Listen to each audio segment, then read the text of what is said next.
Terima kasih pemirsa, Anda masih bersama kami di Presisi Petang. Mahasiswa kuliah kerja nyata Universitas Boyolali yang merupakan anggota Polres Grobogan Polda Jawa Tengah menjalankan program pengabdian kepada masyarakat di Desa Plosorejo, Kecamatan Tawangharjo, Grobogan. Kegiatan program pengabdian kepada masyarakat diikuti oleh 7 anggota Polres Grobogan. Kegiatan ini berfokus pada pengembangan potensi wisata lokal dan usaha kecil mikro menengah. Dalam kegiatan yang dipimpin oleh Aibtu Sofyan Harif, sejumlah destinasi wisata yang ada di Desa Plosorejo, Kecamatan Tawangharjo, Kabupaten Grobogan cukup menarik untuk dikunjungi dan layak mengangkat desa tersebut sebagai salah satu desa wisata. Kapolres Grobogan AKBP Dedi Anung Kurniawan sangat mendukung para anggotanya untuk melanjutkan pendidikan ke jenjang yang lebih tinggi. Hal ini agar para anggota dapat meningkatkan kompetensi, profesionalitas, serta mempermudah akses bagi personil untuk meningkatkan kemampuan akademis. Kapolres Grobogan juga berharap personil dapat memiliki keunggulan untuk diaplikasikan dalam pelaksanaan tugas sebagai anggota Polri. Destinasi wisata yang ada di desa tersebut diantaranya yakni Sendang Tapak Bimo yang terdapat di Dusun Ngerimpi, dan Sumber Eyang Wijosono yang berada di Dusun Peloso dan Desa Plosorejo. Di lokasi ini, para mahasiswa yang seluruhnya merupakan anggota Polres Grobogan bersama warga melaksanakan kerja bakti untuk kenyamanan pengunjung yang berkunjung ke lokasi tersebut. Selain itu, mahasiswa juga mendatangi potensi dari segi bisnis UMKM, yakni kerajinan tas jali yang dikembangkan oleh Endang Tri yang merupakan warga Dusun Cetak, Desa Plosorejo. Kerajinan tas jali ini mulai digeluti oleh Endang sekitar 2 tahun yang lalu ketika dirinya pensiun sebagai guru di wilayah tersebut. Bribka Kusnanto, salah satu mahasiswa KKN Universitas Boyolali, mengatakan untuk mengangkat dan mengembangkan potensi wisata lokal serta UMKM di Desa Plosorejo, mahasiswa mulai saat ini akan aktif mempromosikan melalui sosial media. Tim Humas Polres Grobogan melaporkan untuk Polri TV. Infeksi Human Immunodeficiency Virus atau HIV masih menjadi masalah kesehatan global dan juga nasional. HIV di kawasan Asia Pasifik menyumbang hampir 25% dari total beban HIV di seluruh dunia. Hal ini disampaikan oleh Direktur Pencegahan dan Pengendalian Penyakit Menular Kementerian Kesehatan, Imran Pambudi, dalam konferensi pers yang dilakukan secara daring pada tanggal 30 November kemarin. Peringatan Hari AIDS sedunia menjadi momen untuk memahami penyakit HIV/AIDS lebih dalam lagi. Direktur Pencegahan dan Pengendalian Penyakit Menular Kementerian Kesehatan, Imran Pambudi, menyampaikan bahwa di Indonesia, prevalensi HIV di sebagian besar wilayah sebesar 0,26%. Selain itu, infeksi HIV masih menjadi masalah kesehatan global dan nasional. Kasus HIV di kawasan Asia Pasifik menyumbang hampir 25% dari total beban HIV di seluruh dunia.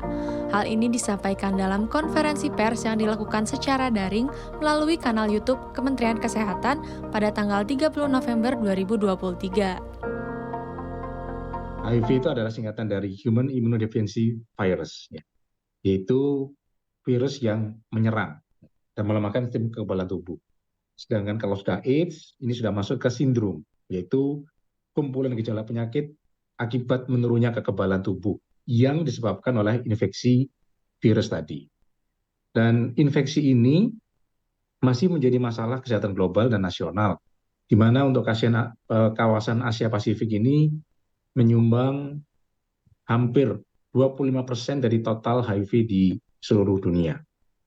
Dan di Indonesia sendiri, prevalensi HIV itu rata-rata sekitar 0,26%, kecuali di Papua dan Papua Barat yang mencapai 1,8%. Sehingga kita memang perlu upaya-upaya untuk menekan kondisi ini di Papua dan Papua Barat secara lebih efektif lagi. Lanjut.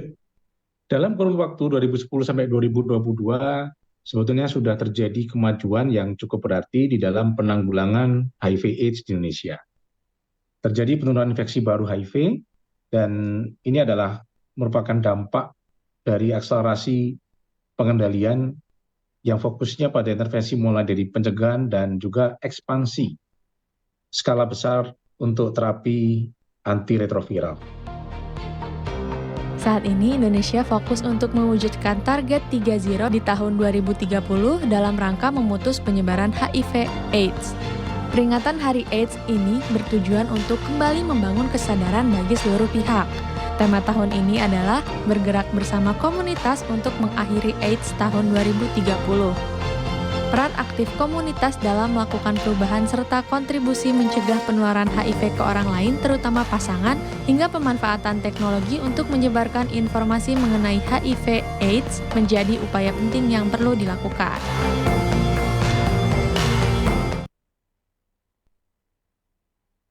Ketahui terkait kasus HIV/AIDS di Indonesia serta penanggulangannya, saat ini kami sudah terhubung dengan Profesor Dr. Zubairi Jorban, anggota Dewan Pertimbangan Pengurus Besar Ikatan Dokter Indonesia dan juga co-founder Yayasan Pelita Ilmu.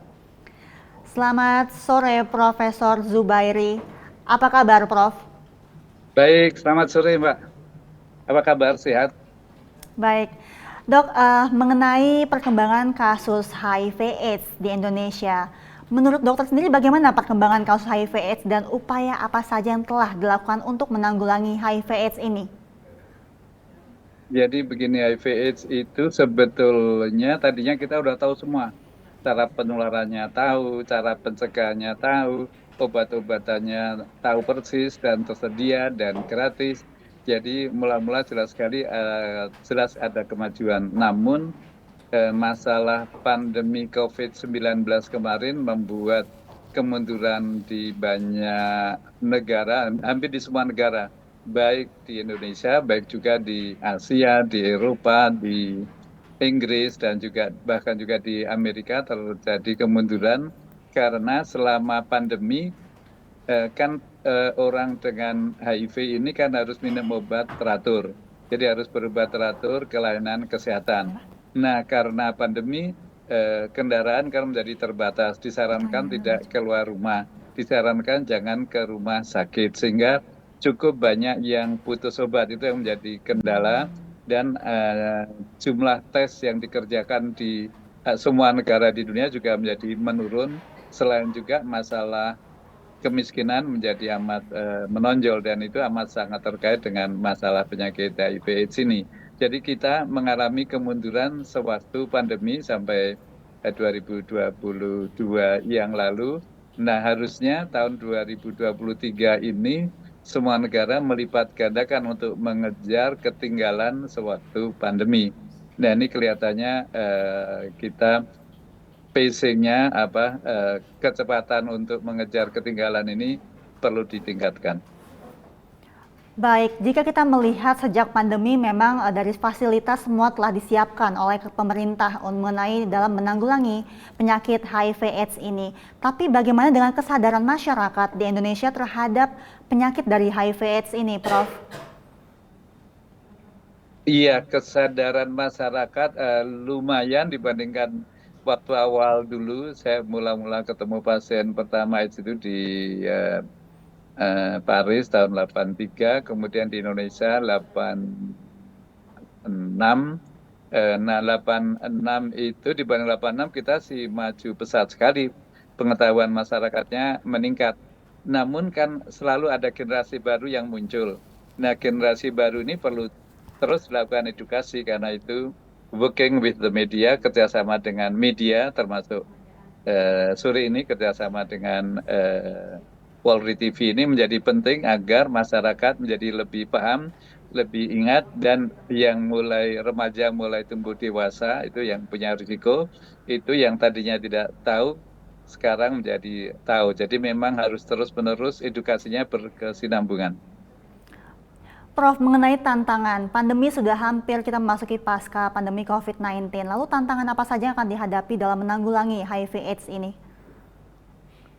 Jadi gini, bayangkan kalau minum obat antiretroviral, maka dalam waktu 3-6 bulan tidak lagi menular, tidak lagi sakit.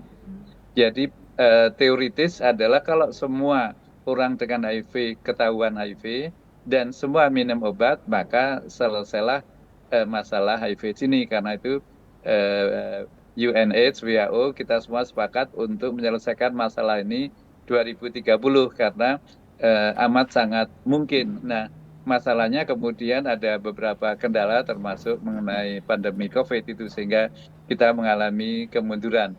Selain itu juga di lapangan selain pemahaman masyarakat, ya beberapa orang dengan HIV ini kan putus obat. Kalau putus obat Baik. maka virusnya menjadi resisten, menjadi masalah baru lagi kita.